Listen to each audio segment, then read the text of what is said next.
Oh, that's not good.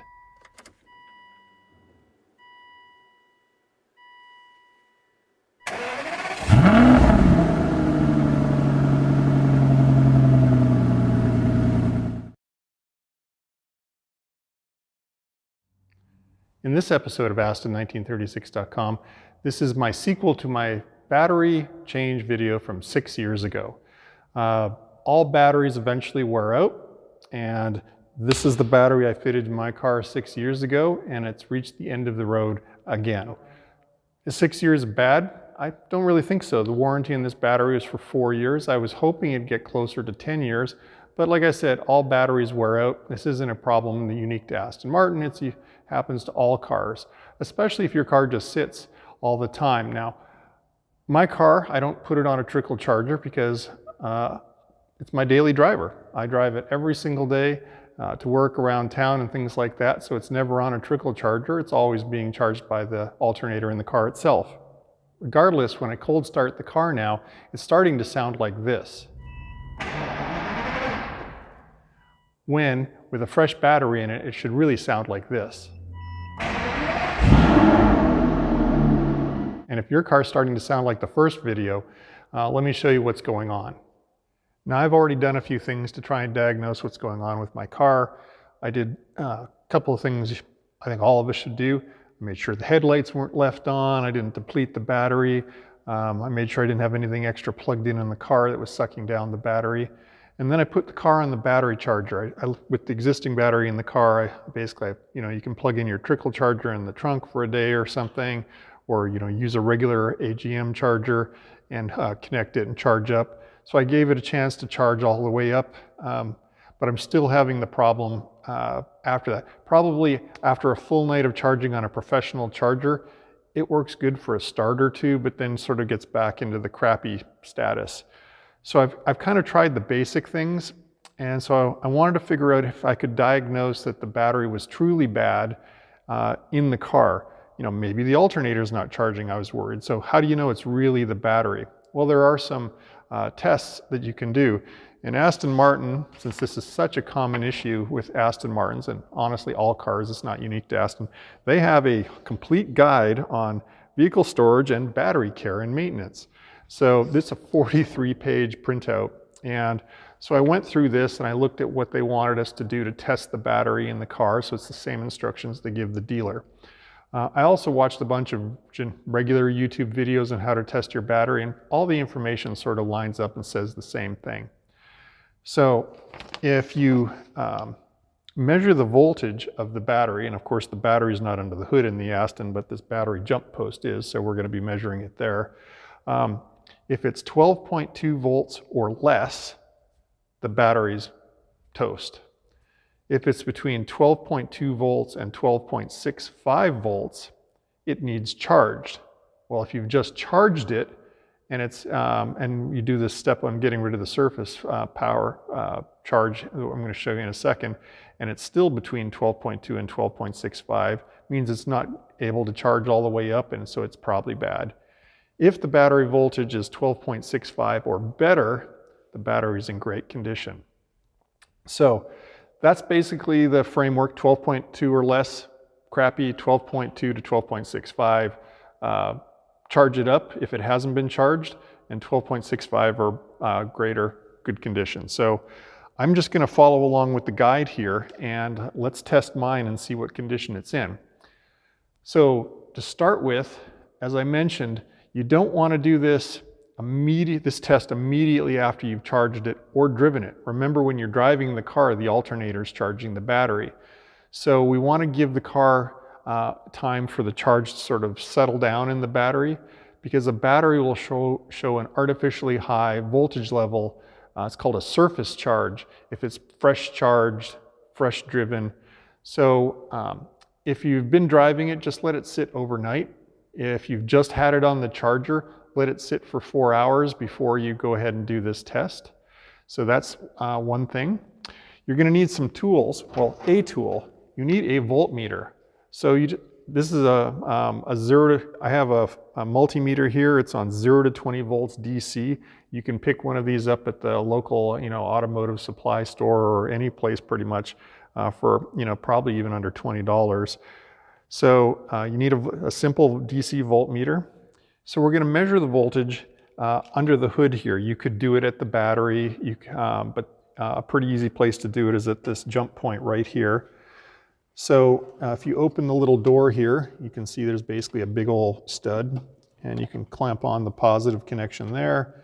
They also suggest that you tie back to the alternator bracket for your second measurement point. So I've clipped on there, and I have a voltage of 12.38 volts. So that's in the not so good range. It needs to be charged. We still have the potential of there being a surface voltage on this battery. So what I'm going to do is follow Aston's procedure. What they want us to do is turn the headlights on for 4 minutes. What that's going to do is suck down sort of all this optimistic voltage, the surface voltage that's sitting there. I think these are like electrons that are just ready to get out of the battery faster than everybody else. So 4 minutes of running the headlights will pull off that surface charge and then leave us with a condition that the battery is better to be tested in. So I'm just going to go flip on the headlights. See you in 4 minutes. And just like that, 4 minutes have passed us by. I'm going to turn off the headlights. They suggest leaving the doors open so you can get in and out of the car if needed, in case you need to get in and out of the car. And now we wait 15 minutes for the car to go completely to sleep. So all the computers and everything have gone back into deep sleep mode. You just leave all the doors. Don't open anything, don't fiddle with anything. Just let the car go back completely to sleep, and that's when we're going to measure the voltage. See you in 15. Well, 15 minutes have passed. The car has been sleeping, and we are at 12.36 volts. So if this car had been sitting for a long period of time just in storage and had not been driven or charged, well, this is just in that range where it says charge me up. So it's between 12.2 and 12.65. The recommendation would be to charge it fully and then do the test again. But since mine has been driven and charged recently and it's only able to get to 12.36, that's not a good sign. It could still just mean that the alternator isn't charging properly or something else, but this is in the trouble zone. So the next step we're going to do is a load test. So we're going to see, really what matters in a battery is, can it provide enough cold cranking amps, oomph to the starter to get the engine turning over with when it's cold. So a good battery can do that no problem. A battery that's got failing cells or maybe a completely dead set of cells is really going to struggle under the cold cranking amps. So the test for this is pretty straightforward as well. We're going to use a technique. We're going to crank the engine over, but we don't want it to start. So in a previous video that I'll have linked up here, I'm going to use the same technique on how to do a dry start, which means just hold your foot all the way to the floor while you're cranking. I know it sounds scary. Car will not start and go crazy to redline. It is just gonna, the car knows that that's a signal to not turn on the fuel or the ignition spark. So the engine will crank over, and we're gonna watch the voltmeter voltage, and we're gonna see if it drops below 10 volts. So sort of the, I think Aston Martin says 9.7 or something like that. I think the general internet strategy is if it drops below 10 volts while it's under cranking load, the battery's gone south. A healthy battery should be someplace north of 11 volts. So I'm going to set this down, and cameraman Rob can come in here and do a close-up on that while I crank the car over.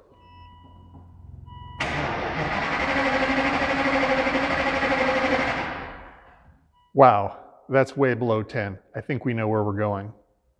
So, since my voltage was low, 12.35, and my cold cranking amps voltage was way below 10 volts, and I know this battery is 6 years old because I put it in on this channel as in the first video of this whole series, I think it's time to replace the old Bosch.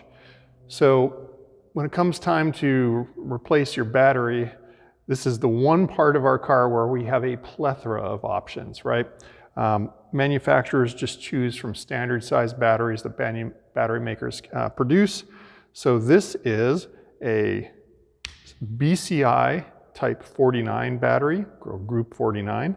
It's also known as an H8 battery. And it's also known in some standards as an L5 battery. So type 49, H8, whatever it is for your car, whoever's making your battery in whatever country you're in, you should be able to source one of these things pretty easily. So the original car from Aston came with a traditional lead acid battery that was made by Varta. When I replaced my battery last time around 6 years ago, I chose an upgrade. I picked this Bosch AGM battery, and AGM stands for absorbed glass matte. They're supposed to last about 2 times longer than a traditional battery, and they charge a premium for them. I think I paid about $187 for this battery 6 years ago, but times have changed. I went to look at what a current this year Bosch battery would cost me, and almost every option I looked at that was AGM was nearly $300 or more. So we're in the post-COVID era. I don't know why the prices are so much higher. And I was a little disappointed though. I spent $187 on this AGM last time thinking I'd get 10 years from it, because traditional batteries should last 3 to 5 years. Well, I got 6 years out of this battery. So, I mean, I guess I got 2 times a 3-year life battery. And if you look at the front, the warranty on this battery was 4 years. So it lasted longer than the warranty period. I got 6 years out of it. So do I spend the $300 and buy one of them again? I wrote about this in a blog. So up here, you're going to find a link to my companion blog articles on this, where I listed all the different battery options that you could choose from. And one of them was a Walmart battery. So if you're in the United States, you're probably having a chuckle now. Walmart isn't sort of known as the highest quality type place to go shopping. It's the discount supply house here. But they do have a line of batteries, and they have like the El Cheapy $50 batteries, all the way up to these EverStart Platinum batteries. And these are AGM batteries.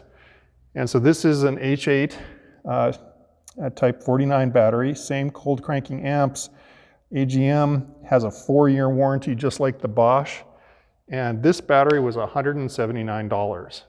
So I'm not willing to go and spend $300 again to just get 6 years. So I thought I would experiment for your guys' sake and try a little bit different kind of off-brand type battery, spend $180, and see if I get another 6 years or maybe longer out of this one. Maybe I get 3 years and I'll tell you. So anyways, I'm going to give this one a try. So I went out to Walmart and picked myself up the battery, and once I brought it back, I didn't just go and slam it right into the car. I wanted to prepare it before it went in. So I hooked it up to my AGM compatible charger. This one's from Odyssey battery. It can sense whether it's it's charging a regular lead acid or an AGM battery. And it goes through a series of steps to see if it's charged. And when I put it on, it was about 60% charged. So I just basically let it sit overnight and get it completely topped up. It probably would have been strong enough to get the car started with 60% charge, and you could have gone off for a long drive and charged it back up with the alternator. But I had the time, so I just chose to bench charge it here. So we can go ahead and stop charging it. And now would probably be a time where I could show off what the surface voltage is going to be. So this is going to be a highly optimistic voltage, and we've got almost 12.98 volts. So, the battery is juiced up. If you had an old battery and you just finished charging it and it wasn't even 12.2 volts, you just know the battery's scrap or your charger's bad. The other thing to note is you want to make sure that there's some note on the battery of when its manufacture date is. So this was November 2023. So this one's nice and fresh. If you didn't have a note, you could always just write on it in a Sharpie marker, just leave a note of when you installed the battery. So let's get on to the next step. All right, well, I'm not going to show you how to change the battery because that's been done in a previous video. I'm going to have that linked up here. So let's get on with it and get the old one out and the new one in. And if everything's gone right, you should be rewarded with this.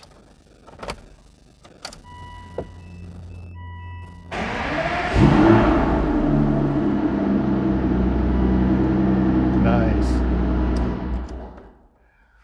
Well, that's not a particularly hard process to test your battery. And I think if you're going to own your Aston for more than just a year or two, you're going to end up doing this at one time or another. So hopefully you found this video interesting. Down here, you're going to find my companion blog article, which will have links probably to the Aston Martin guide, where I got the battery, and back to my original articles that I've spoke of in the video. Up here, you're certainly going to find the how to replace your battery video to show you how to do it if I've convinced you it's time to change your battery. If you like to get videos like this, please go ahead and subscribe, and you get automatically notified when the next one comes out. And as always, I love to hear your comments. What tips and tricks would you have shared for this process? Please leave those down below. Thanks for watching.